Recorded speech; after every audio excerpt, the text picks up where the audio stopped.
Hello everybody, welcome back to the shop. To my nice clean shop. Look what I've been doing, man. I got everything all cleaned off. Except for that stuff went to my candy store today. Harbor Freight, baby. And kind of re-upped on supplies a little bit. Get ready to get back some Thunder Chief making action. But in the meantime, I know I got half the world waiting to see that F-14 tomcat go. It's okay. Got the issues figured out with the turbines. Now I just need a way to start them. And I kind of low on the cash. Kentucky broke me. That's a nice way to say that.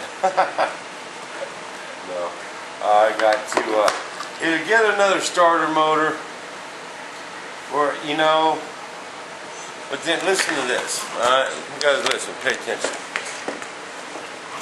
I can buy another starter motor, okay, but I have to start them up both at the same time, which you got more of a chance of a hot start. And two of them motors, they're hottest when they start. Two pipes in there glowing. It just don't sound good to me. I would just like to start them motors one at a time. And I can't do it with a 12-channel radio. I'm not going to go buy from Tava. That's out of the question. Not even it. I got what I got, so I got to make it work. So my other option is air start. The people that air start them engines see, that was before my time into the turbines. So I've never really seen it done until recently. And I've seen how easy it really was. And the people that started this jet stuff a long time ago still love them air start engines, because they figured, why switch it? I mean, all you do is you bump it, bump the air. You got a little start box with two switches. One of them's your propane and one of them's your air. And you bump it and get the turbine spinning. And you got a glow plug or a glow igniter on the glow plug. You bump it and get it spinning. You hit the propane and it'll go poof and light. You'll hear it, and then hit the air. Just turn the air on, and it vroom spins up. And they start immediately. I mean, it's just amazing to watch one start and how simple it really is. And them AMT turbines, they got an air plug right on the bottom. I know, all I got to do is take the starters off. And then, listen up, you have 0% chance of hot start with air. Did you guys know that? Never no big flame. You got that air moving through there. It's going to start. Okay? And also, I can start one at a time. I can start one with the air, and then come over here. When it's running, leave it idling, come over here and start the other one. And it saved me a whole bunch of money. I can get into this air starting cheap. I found a used scuba tank. I was calling around today, and I actually found one for, got one that said $100 on the phone. I said, man, I don't need nothing pretty. And he kind of ball humbugged around, so I think I could get a cheaper one. And my buddy Dano from down there said he'd hook me up with the box, and so I can get into air starting for next to nothing. The only issue is I got to carry one of them scuba tanks, but that's not that big a deal. We'll just put it in a basket right next to our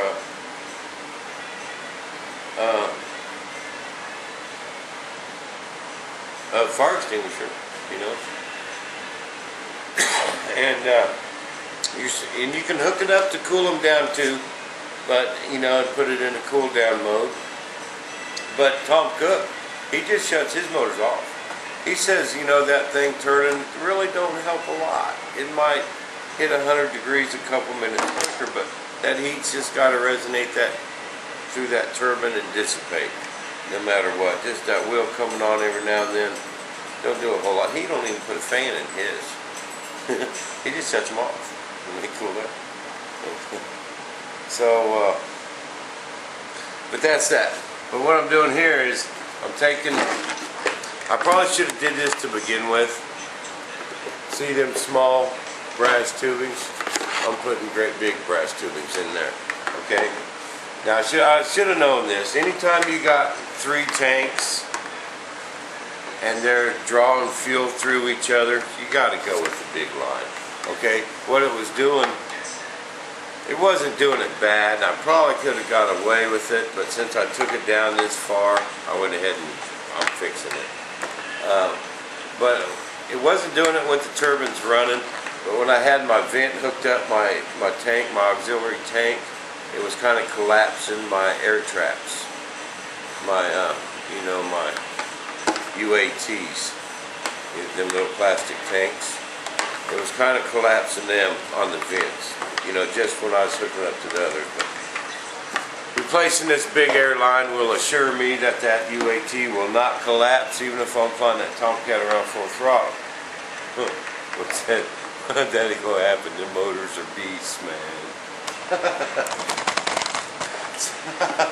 So what I'm gonna do is I'm gonna get back on these Chiefs, and every now and then I'm gonna pull the Tomcat out when I get some parts, get something figured out on what I'm gonna do.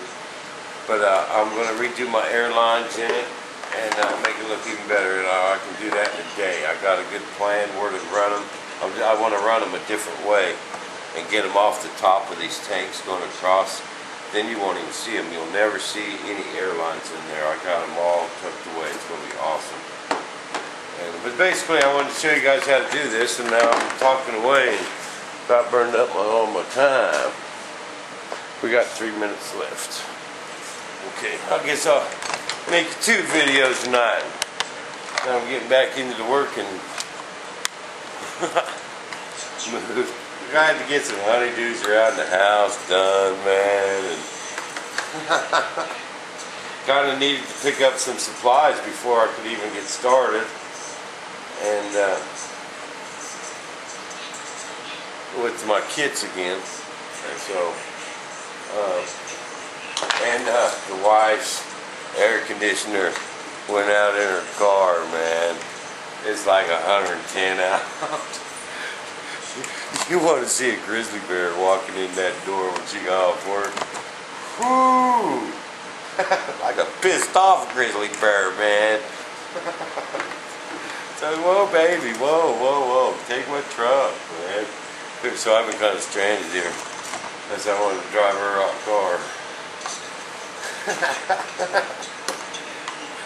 It's hot out there. Man, I don't know how you guys can go stand in a field and fly these things for a week. Man, it was hot in Kentucky, man. It was hot. Okay, what you gotta do is you gotta be careful pulling these out. Now I'm gonna tell you guys something else, okay? When I'm running a 3-tank setup, now this works awesome, okay? Now T's are kind of bad, all right? See, when you pumping, I've seen tanks break, okay? If you're feeding 3 tanks, okay? One going into this one, and when it's full, it goes into this one. When it's full, it's going into this one. Well, the pressure really builds up in this first tank with small airline or small fuel line because, man, it's got a long ways to go, man, through all these tanks. And I've seen these first tanks crack. And then the other issue is when your turbine's running, you got your little bitty ECU or your air trap tank, your UAT right here, and it's got to suck so hard it's actually collapsing because it's got to pull fuel all the way from back here and through all these tanks, so they'll actually collapse. So what I'd like to do on a 3-tank setup is if this is like my main tank, okay, and I got these 2 saddle tanks. This is what I did on the F-16 too. What I'll do is I'll drill out all 3 of these holes, okay? And I will run 2 vents. This one will be a vent, this one will be a vent, and this one down here will be my fuel.